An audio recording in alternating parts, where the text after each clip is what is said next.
A todos a paz do Senhor Jesus Cristo. Estamos com mais uma lição para a classe de adultos, lições bíblicas CPAD, quarto trimestre de 2022. Essa lição aqui tem temas importantíssimos. Nós temos para esse trimestre o seguinte tema: a justiça divina, a preparação do povo de Deus para os últimos dias, no livro de Ezequiel. Estamos na lição de número 3, as abominações do templo. Observe que no texto áureo, em Ezequiel 8:6, disse-me o filho do homem, vês tu o que eles estão fazendo? As grandes abominações que a casa de Israel faz aqui, para que me afaste do meu santuário, mas verás ainda maiores abominações. A verdade prática diz: o lugar mais sagrado da Terra Santa se tornou o centro das abominações, e isso serve como prenúncio da apostasia generalizada do fim dos tempos. Se você quiser nos ajudar, deixe aí o seu like, inscreva-se neste canal, ative o sininho de notificações para receber todos os nossos conteúdos em primeira mão. Aqui nós temos subsídios para classes de jovens. Você pode acessar nossas playlists aí. Temos muitas pré-aulas da classe de jovens e também classes de adultos. Você pode também visitar nossas playlists. Procure aí nas playlists. Você vai ver subsídios para aulas anteriores da Escola Bíblica Dominical Classe de Adultos. Esta lição de hoje, a lição de número 3, vou ver se a câmera capta aqui, tá vendo aqui? Lição de número 3, as abominações do templo. Tá para ver aí, né? Então essa lição de número 3 traz informações importantíssimas sobre a idolatria do povo de Israel e também a consequência por causa disso. A idolatria leva o ser humano, até mesmo uma nação, à ruína moral e espiritual. Por isso, essa lição traz um alerta a respeito desse perigo. A leitura bíblica nós encontramos em Ezequiel capítulo 8, versículos 5, 6, 9 e do 9 até o 12 e os versículos 14 e 16. É uma leitura um pouco extensa, nós vamos dispensar, porque você tem a Bíblia aí, eu sei. Então você vai fazer essa leitura. Nós vamos ganhar um pouquinho de tempo aqui na leitura de outros versículos, quando nós discorrermos aqui, ajudando nos subsídios dos tópicos, tá bom? Então, o que Deus revelou ao profeta Ezequiel a respeito das abominações do templo forma uma imagem impressionante. Abominações chocantes no lugar santo. Lembra o livro de Apocalipse aí, quando Deus revelou a João através daquelas ilustrações, imagens, figuras, mostrando o que deve acontecer? Então, à luz dessa imagem que Ezequiel viu aqui, tem o propósito de levar os crentes em Jesus a examinar a respeito da ruína moral e espiritual que provoca a idolatria.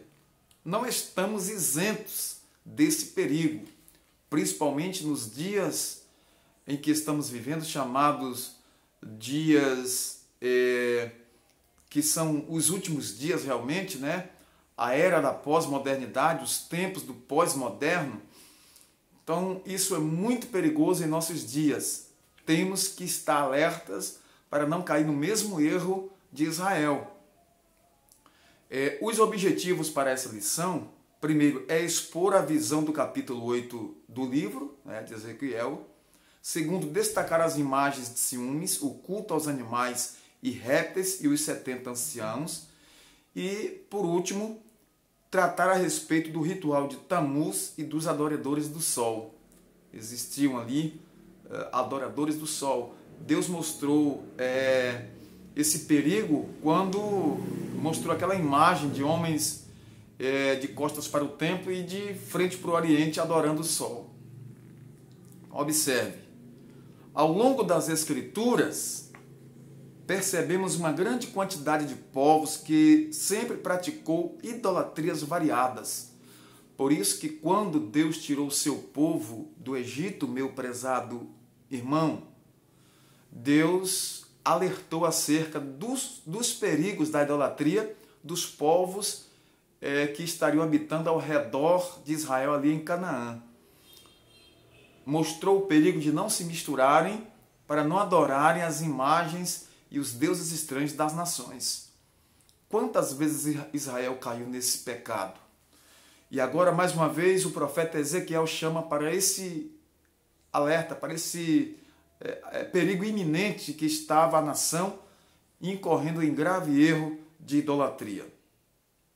Deuses em forma de animais, deuses com aspectos humanos, enfim, é a prova de um processo de corrupção da imagem divina que o homem sofreu desde a queda dos primeiros pais, Adão e Eva. Então, o inimigo das nossas almas, ele age com astutas ciladas e apresenta, principalmente nesse tempo que nós estamos vivendo, na pós-modernidade, imagens, né, ilusão para que o homem fique encantado e possa dizer: esses são os deuses que nos livram, esse é o Deus que nos livra. E assim, quantos estão mergulhados na idolatria? É preciso prudência para não cair nessas astutas ciladas de Satanás, que nesse tempo que estamos vivendo tem trazido muita idolatria e com diversas formas e estilos. Professor, professora, planeje a sua aula. Isso é muito importante, é fundamental. Nós aqui do canal Hora da Palavra estamos colocando aqui à sua disposição alguns instrumentos para que você possa usar na sua aula, no planejamento da sua aula. Instrumentos que nós estamos verbalizando aqui, como você pode usar, tá certo? Sugerimos primeiro uma lista de verificação para saber se a sua aula foi bem elaborada. Então, quais são esses itens de verificação? Primeiro, você tem que orar e meditar sobre a passagem em estudo. Qual passagem? O texto de Ezequiel, capítulo 8, versículos 5, 6, 9 a 12, o versículo 14 e o versículo 16. Então, é preciso que se verifique essa passagem e ore, medite. Segundo, use mais de 1 ou 2 comentários bíblicos para tirar algumas dúvidas, porque nós precisamos de auxílio também para nos ajudar nos textos da Bíblia. Nós sabemos que o nosso professor é o Espírito Santo, Deus revela para nós, Deus nos ajuda. Agora, nós não podemos desprezar os nossos materiais de auxílio. Então, use se você puder, se tiver. Terceiro, faça um esboço de sua aula. Faça um esboçozinho, né? 3, 4, 5 itens, dependendo aí da sua condição. E faça um esboço, se possível, aí, até com os horáriozinhos, para se manter aí dentro do horário da sua escola, da sua aula. E é importante esse esboço, tá bom? Quarto, observe, certifique-se da clareza do tema principal. É preciso ter clareza, expor com clareza o tema principal, que é o quê? Idolatria, contaminação, abominação no templo sagrado. E os subtemas estão aí.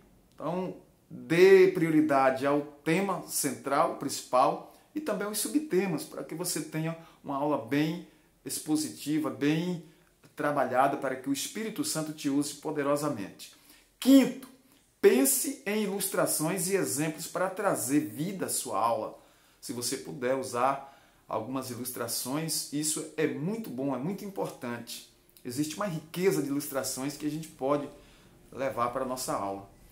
Sexto, pratique a sua aula em voz alta, se possível até em frente ao espelho, e faça assim um treinamento com a sua aula. Isso é importante. Se você pode fazer isso, faça. Sétimo, garanta que a pergunta de aplicação, o que faço com isso? Essa pergunta de aplicação seja satisfatoriamente respondida na aula. O que faço com isso? É chamado de aplicação da aula, aquela parte prática importantíssima. Então, deixamos aqui esses subsídios para você, professora, você, professor querido, que possa se enriquecer seu plano de aula. Aborde a respeito dos diversos tipos de idolatria que podem estar presentes entre nós e ao nosso redor, como aspiração excessiva por títulos, isso é idolatria. Tendência ao fanatismo por artistas gospel, isso também pode gerar idolatria e leva à idolatria. Apego a ensinos que satisfazem certos comportamentos contrários à Bíblia, se apego é idolatria. Então, e também autoexibição, chamado de autolatria, isso é perigoso, isso é idolatria, ou então chamamos de autolatria. Observe, professor, que ao final desta lição, os alunos eles possam compreender o perigo de mergulhar na idolatria e abandonar a doutrina do Senhor. Nesta primeira parte da lição, sobre a visão, nós vamos ver que a literatura apocalíptica... Vou consertar aqui um pouco, que a câmera deu um problemazinho aqui. Então, observe que a literatura apocalíptica se caracteriza pela presença de símbolos, de sonhos, de visões. E o livro de Ezequiel inaugurou esse estilo no Antigo Testamento, antes mesmo de Apocalipse. Quando começa e termina o seu livro, Ezequiel apresenta esse tipo de abordagem, porque Deus revelou isso para ele e ele mostrou isso para Israel e também para os nossos dias. A visão. As visões do capítulo 1 até o 11 são partes de uma única unidade literária no livro de Ezequiel. O profeta recebeu essa visão 14 meses depois da primeira, a visão da carruagem da glória de Deus, no 5º ano do cativeiro do rei Joaquim. Ezequiel, capítulo 1, versículo 2. Observe aí que está escrito assim, Então, o capítulo 8 introduz uma nova visão, é chamada de segunda visão aqui, certo? Segunda visão. 6º ano, no mês 6º. Ezequiel, capítulo 8, versículo 1. Essa visão não foi da glória de Deus. O que Ezequiel, o profeta de Deus, viu foram as abominações praticadas no templo, o que justifica a razão da ira divina sobre os moradores de Jerusalém. Ezequiel, capítulo 8, versículo 18. E o que são abominações? São coisas que Deus tem nojo. São coisas que Deus detesta. As abominações são imundícies. São coisas absurdas na casa de Deus. Então aqui diz que nós não estamos livres disso, de incorrer nesse tipo de pecado. Temos que ter muito cuidado. Essa data é importante porque mostra que a cidade e o templo ainda não haviam sido destruídos. Ezequiel capítulo 8, versículo 18, confira aí. É uma visão preterista porque se relaciona com os acontecimentos contemporâneos do profeta Ezequiel. Isso não exclui o futurismo, pois anuncia eventos que estavam para acontecer, segundo nós entendemos no capítulo 8, versículo 18. As visões das abominações do templo, mostradas aí, através desta aplicação, a visão no capítulo 8 destoa das demais visões do profeta Ezequiel. Quer dizer, destoa. E também dos demais profetas do Antigo Testamento. Por quê? Vamos ver. Ele foi levantado pelo Espírito Santo entre o céu e a terra e levado a Jerusalém numa visão. Ezequiel, capítulo 8, versículos de 1 a 3. As visões de Deus mostram fatos que estão acontecendo no ato da revelação e que ainda vão acontecer. Estão acontecendo, presente, e vão acontecer, futuro. Entendeu? A curto, médio e longo prazo, e até mesmo no contexto escatológico. E isso alcança os nossos dias hoje. Por isso que estamos aqui sempre repetindo, nós não estamos isentos de incorrer nesse erro. Daniel teve visões de coisas futuras, e da mesma forma o apóstolo João, cujas visões são de fato passadas, presentes e futuras. Escreve as coisas que tens visto, e as que são, e as que depois destas hão de acontecer. Apocalipse, capítulo 1, versículo 19. Agora, como entender essas visões de Deus? Olhe que o profeta Ezequiel foi transportado em espírito da Babilônia para o templo de Jerusalém, mas há quem afirme ter sido em corpo, incorpore. Era uma visão em tempo real. Capítulo 11, versículo 1. Era uma visão em tempo real, mas não foi física. Isso fica claro porque o profeta diz, me trouxe a Jerusalém em visões de Deus. E depois ele retorna à Caldeia, a Babilônia.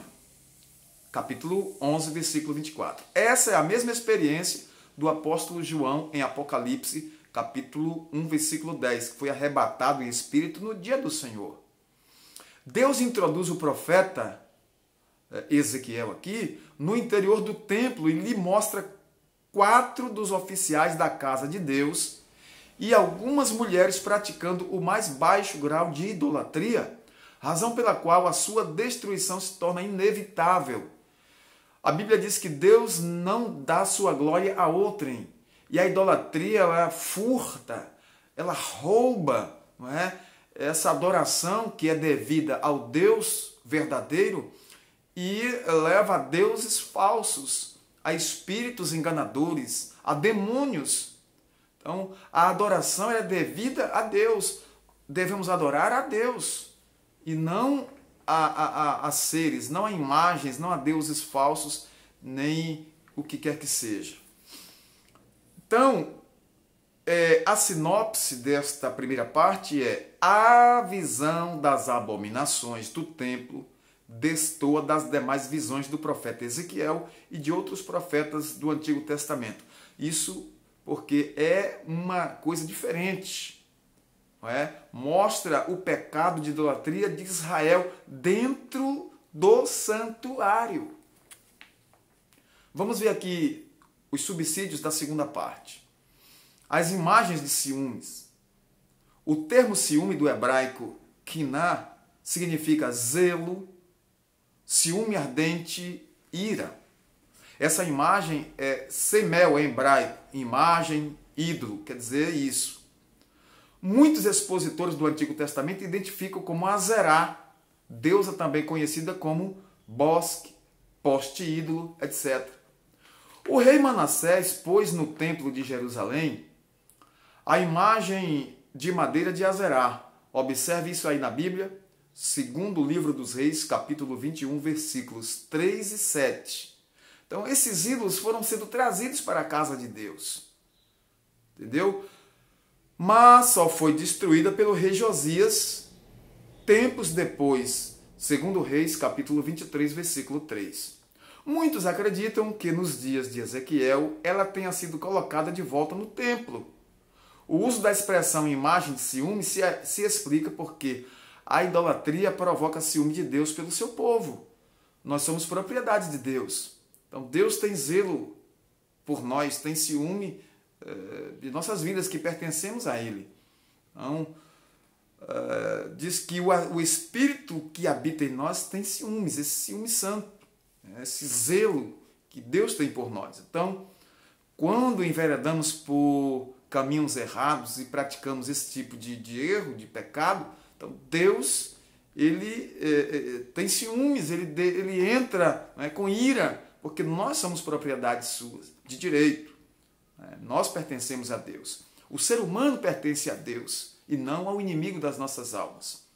Esse culto pagão mostra o seu aspecto secreto e clandestino. Nessa visão, o profeta precisou cavar um buraco na parede para ver o que se passava nas câmaras do templo, quer dizer, nos cômodos do templo. O que se passava ali?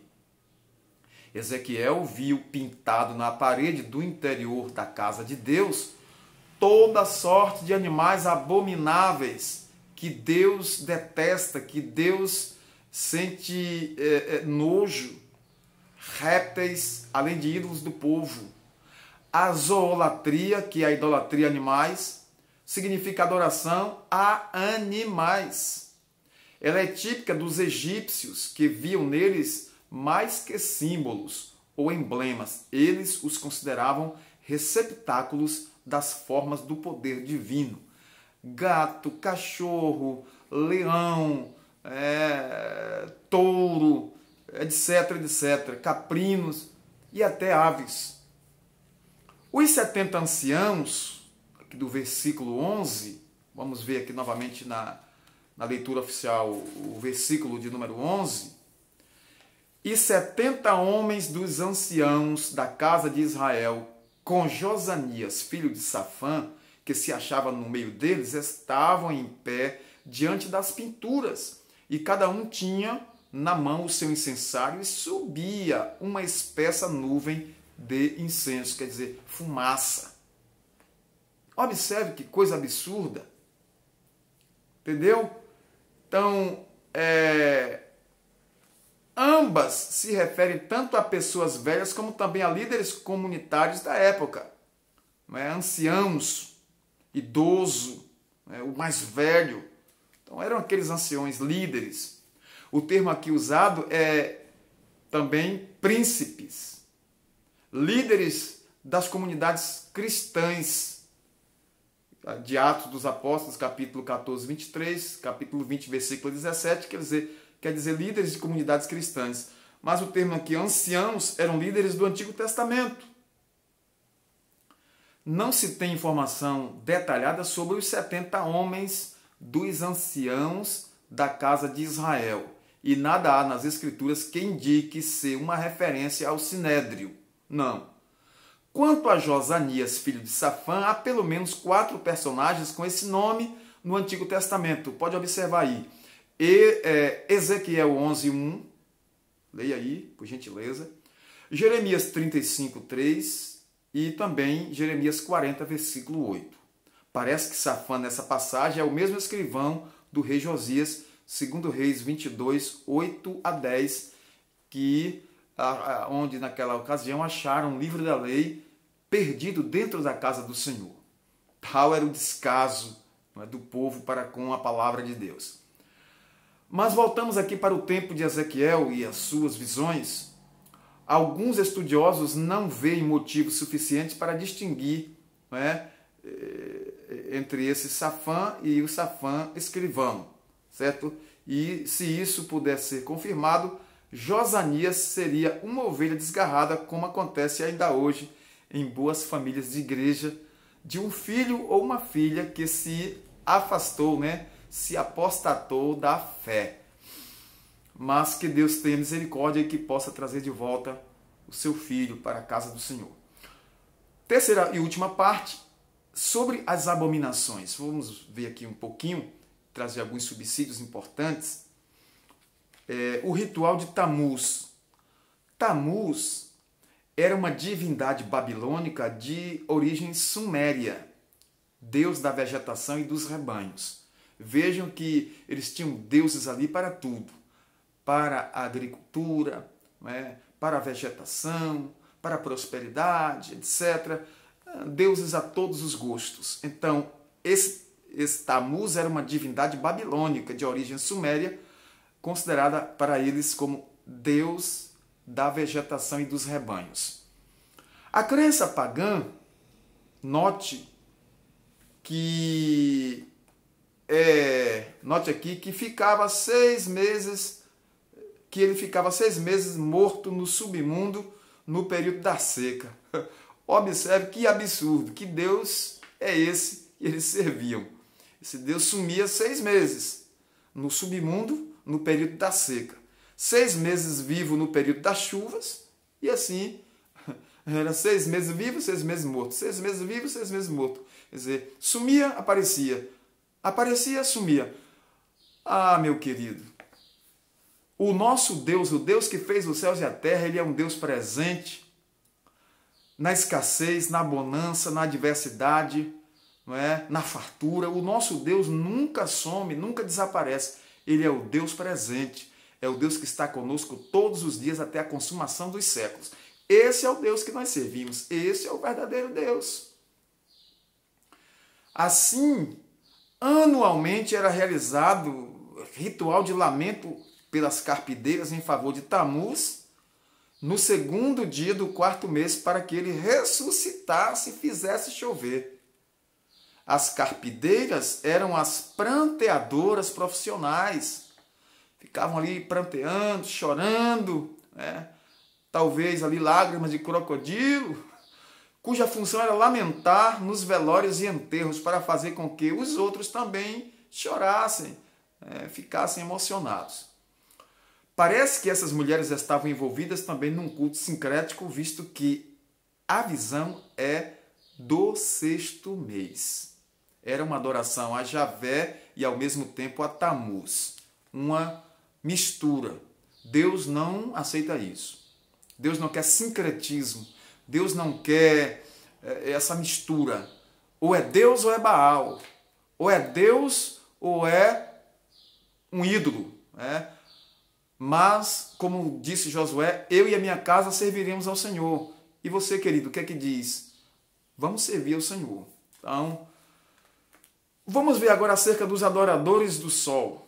Rápido aqui, porque o tempo está correndo.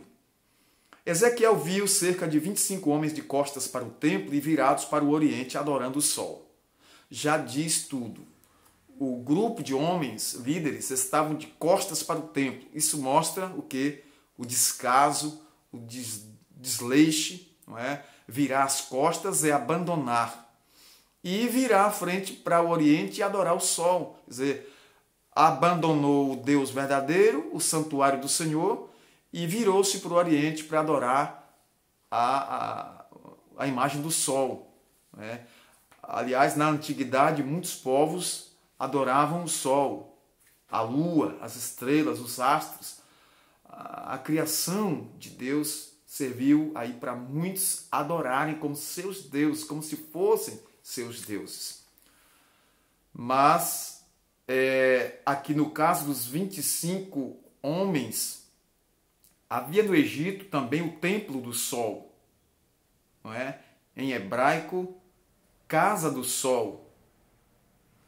É termo traduzido por Heliópolis, na Septuaginta, vindo do grego Heliou, Poleos, cidade do sol.